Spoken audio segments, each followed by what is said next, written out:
चलतु ताले आम छतु भजा आम आरंभ करवा। देखो प्रथम मुझे गोटे कड़े बसई देती, कड़े तातिला से देखु ये मु 3 टेबल स्पून तेल नहीं सोरिष तेल।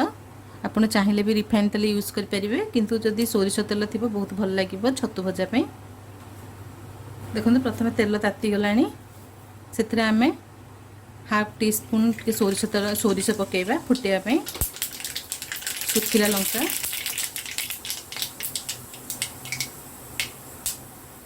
एठी मु 4टी पियाज नहीं बड़ पियाज ताकू सरू सरू करी काटी देछि। पियाज को देबा,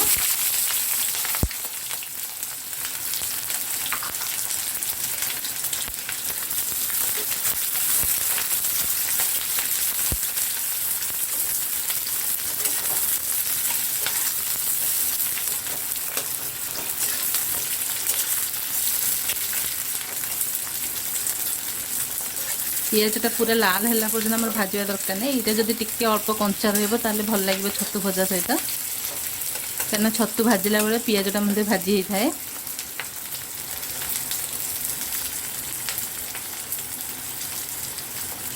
हल्दी पाउडर पकेबा हाफ टी स्पून,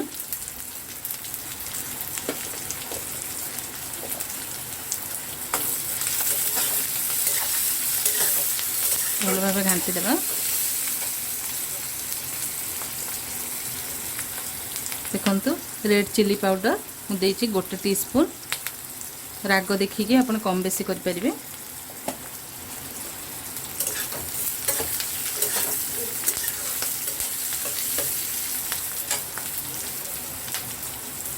तापर देखंतु एठी मु हाफ केजी छतु नहीं ताकू भल भाव धोईकी एमती काटी देछि। हल्दी पानी रे धोईकी छतु को सदा बेले टिके 2-3 थर पानी रे धोइबे एवं हल्दी पानी रे टिके धोइबे। हल्दी पानी रे धोइले भल।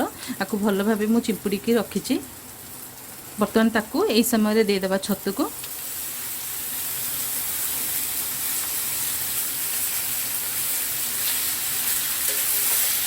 भल भाव घांटी देबा।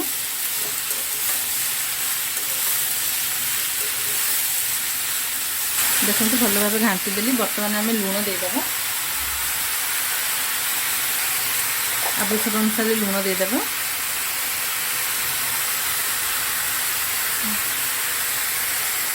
हाफ टी स्पून लुण देइछि।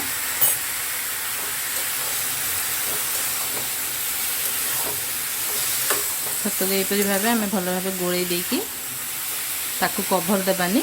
एमती हाई फ्लेम रे रखिकी ताकू छतु को रखिबा जे पर्यंत हमर पानीटा सोक कर न जाइछि। तापर चलंतु छतु पकेबा पई हमें मसला तैयारी करबा। देखंतु एठी मु गोटे चम्मच सोरिष नेछि आ गोटे चम्मच जीरा नेछि। ताकू मु 15 मिनिट आगु पानी रे सोक कर देइथिली। देखो 10टी क्लोव्स नहीं रसुणर, आपको मिसई के आम बर्तमान फाइन पेस्ट करदे। देखो ये मु सोरिष को पूरा फाइन पेस्ट करदेली। तापर ये देखो आमर जो छतु बसी से बर्तमान धीरे धीरे पानीटा सोक कर जाउछि। आपको बिल्कुल स्लो करें, पूरा हाई रे रखिकी ताकू पानीटा सोक कला पर्यंत छतुटा को बसैबा।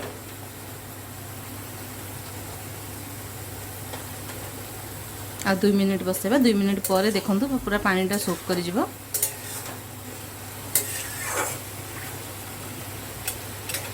देखो बर्तमान छतुर पानी पूरा सोक कर गलानी।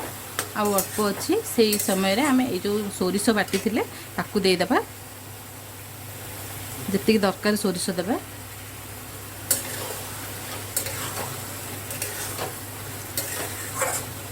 देखो मु अल्प देकी अल्प रखी देछि।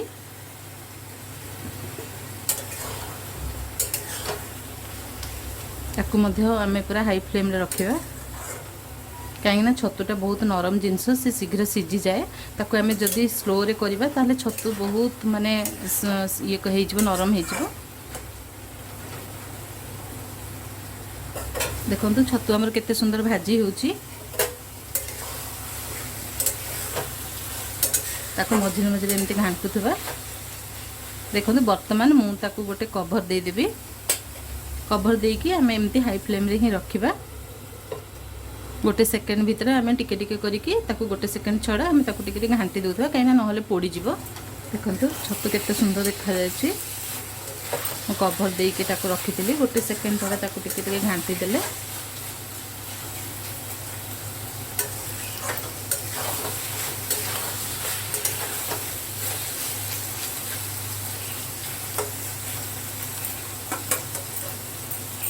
पुणी थे आम कभर देदेबा। कभर दे देकी एमती आम 5 मिनट रांधिबा, माने गोटे सेकेंड छड़ा ताको टिके घांटिबा, तापरे हाई फ्लेम देकी ताको एमती कभर करिबा। देखंतु छतु भजा हेई गला, केते सुंदर भाजी हेई। छतु भाजिबा को बहुत कम समय दरकार। तापरे देखंतु ता ऊपर टिके धनिया पत्र मु दे देबी।